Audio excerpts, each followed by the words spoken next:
Hi, my name is Emily Marinas, and welcome back to the Penn's podcast.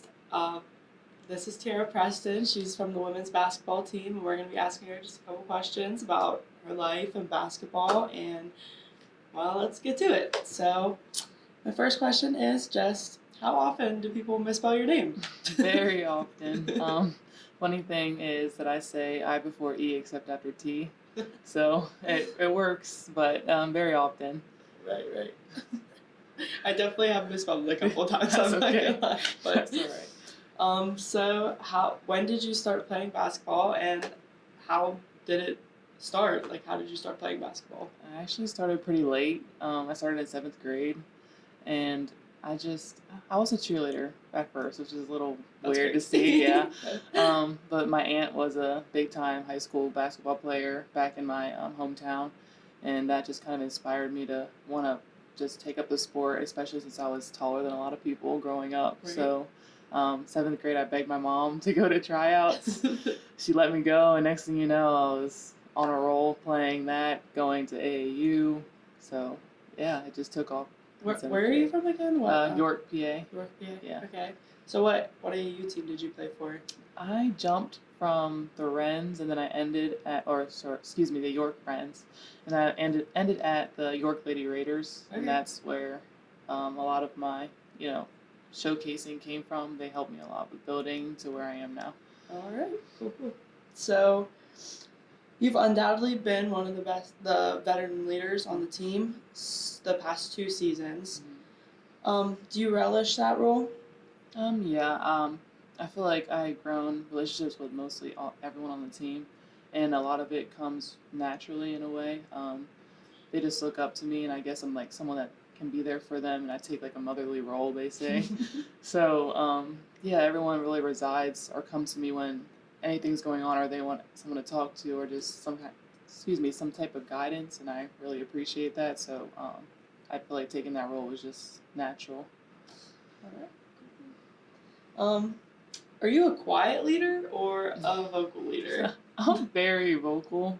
I can have my quiet moments, but I'm very vocal. If you come to a game or come to practice, you'll hear me like saying a lot on defense, saying a lot on offense. Just my mouth's always moving. I'm always laughing. Yeah. Is that like a natural thing, or is it like something that took a lot of It's practice? natural. That's great. Yeah, That's but on the court, if you come to a game, you would think I'm like opposite sometimes. 'Cause I can have a really straight face, or I could be talking. So it's like I feel like you can see both, but I was more lean toward vocal.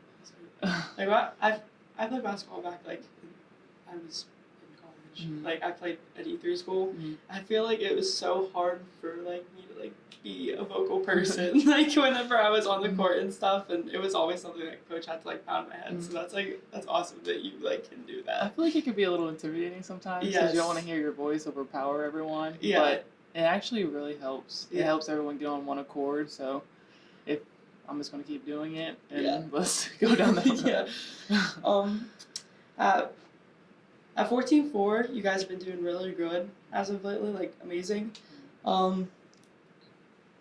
IUP women's basketball is probably surprised to people this year, especially considering the roster turnover you guys had.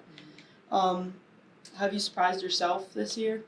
I don't know if I would say surprised, but last year obviously we had a new coach, a new setup for everything, and it was a lot at first, but we started getting into it.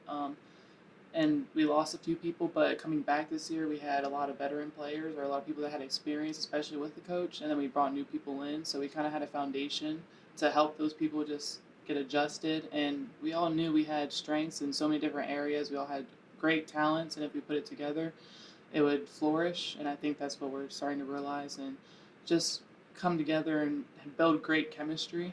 So I'm happy we are where we are. We want to keep striving and get past where we are, and just keep doing good and impressing and just being happy, having fun. And I think, yeah, that's pretty much that. We're doing great, and we want to continue to do great. You guys had a transfer over winter break to Macy Jarrett. Last name? We have Macy, and we added Marin. Marin. Do you think they're meshing well with everybody too? Yeah. I think it's really hard when you come in mid-season, especially since, like I said, all the relationships are already built. So we just welcome them in immediately, and I think they're actually like just loving it, and they just look very happy, and we're getting them adjusted really fast. So I think everyone's just in a great spot. That's great. Um, so Gina Adams has been hurt this season. Do you think that has taken a toll on anything, or do you think that if she were to come back, it would improve anything? Gina definitely is someone that's been here and knows the game, and obviously played last year with us with Craig, so she knows what is required of her. And she's a great offensive threat. She can shoot the heck out that ball. Having her back would definitely, obviously, help us. It would be, like I said, she's a threat, so that would bring up another great person, great player out on the floor with us.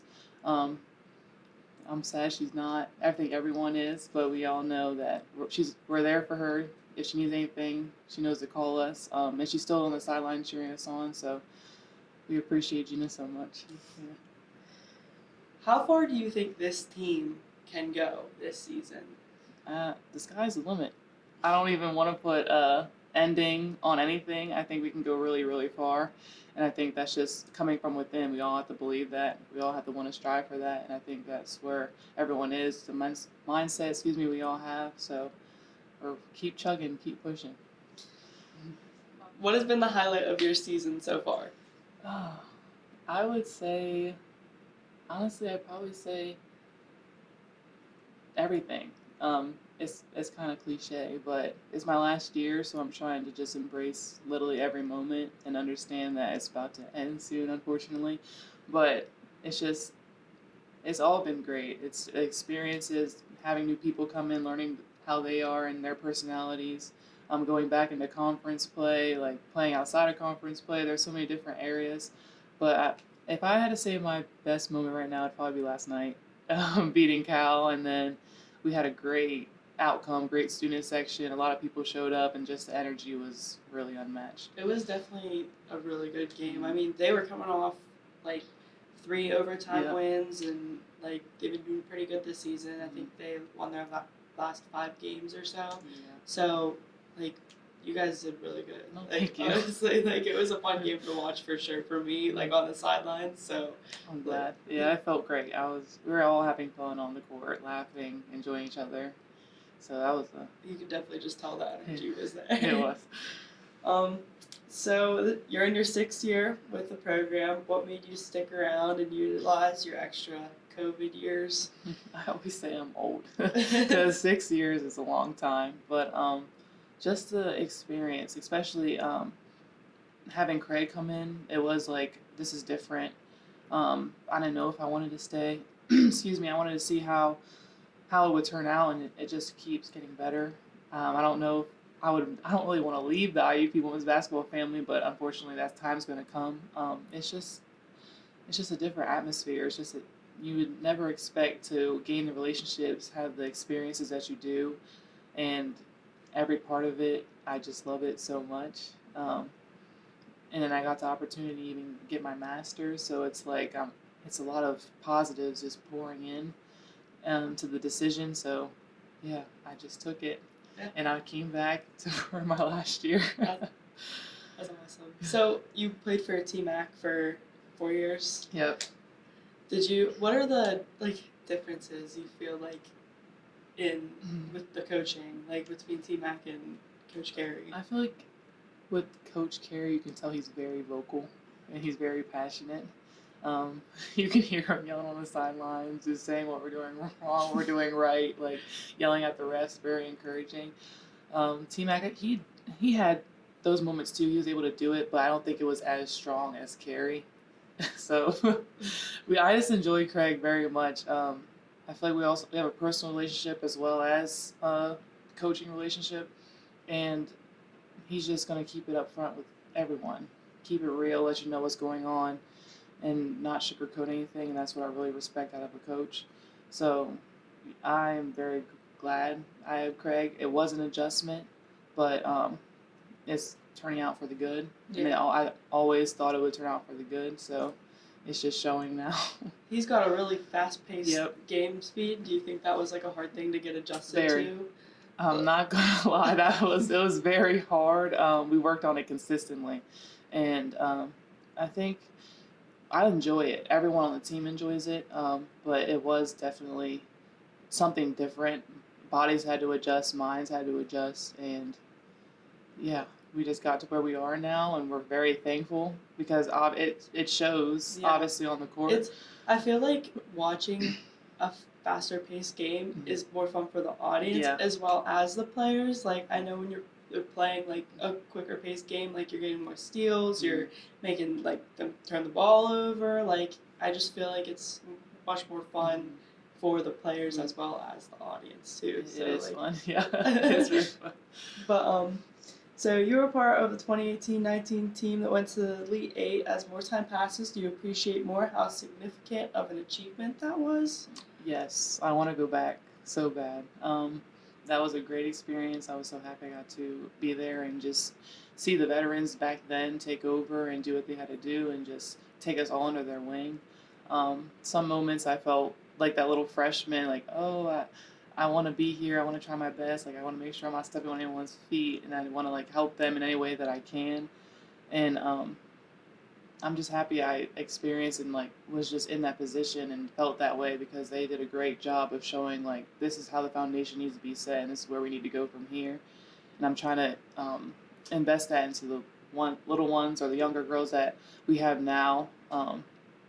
But that was honestly one of the greatest times of my life. We got to go, I think it was Ohio, and we had a dinner. I can remember that dinner like clear as day because we went through like a little museum and then we ate after.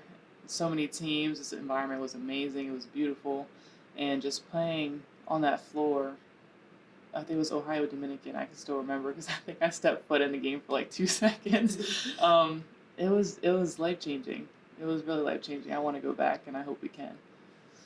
So, what do you recall about? This might be a repeat, but maybe. What do you recall about the coaching change in 2022? It happened so late in the off season that I think it caught a lot of people off guard. It is hard to find a coach a month before the season. What was it? A stressful time? Very stressful. We came in after summer, like the first week of class. We can just remember like we didn't have a coach at all. So me and Elena Cardona, that was here at the time, tried to take it under our wings to understand where we need to have practice, when we need to have lift, when everyone needs to get together and just work out to make sure we're ready for when that coach comes in. We did interviews. We were just worried because the season starts in October, or the official practice starts in October, and then a game starting like November. But everything happens for a reason. Yes, it was late, but I feel like we had a great coach come in. We had a great coach that understands the game, was ready to pick us up and just ready to roll with us immediately when he touched down. And yes, it was very scary, but I don't regret it. I'm not upset about it. It happened, and I feel like it helped us get to where we are today. Because without bringing him in, without him just being confident that he could take us over in that time period, we wouldn't be able to do what we're doing now. So you guys play Clarion tomorrow, and you play. Like have a couple more conference games. What are some thoughts like going into the rest of your season? Like, I feel like if we just come out strong, the mentality locked in every game, knowing we have business to take care of, but as well as having fun, then we should be with flying colors. Everyone knows their role. Everyone knows what they can provide. Everyone knows their strengths. And if we continue to provide that every game and just come out strong and set the tempo, then we should be smooth sailing. I think we have so much talent, and if we all believe that we can get super far throughout the rest of the season. All right. Thank you guys for watching. That was Teirra Preston from the women's basketball team, and that's it for today. So thank you so much, and have a good rest of your day.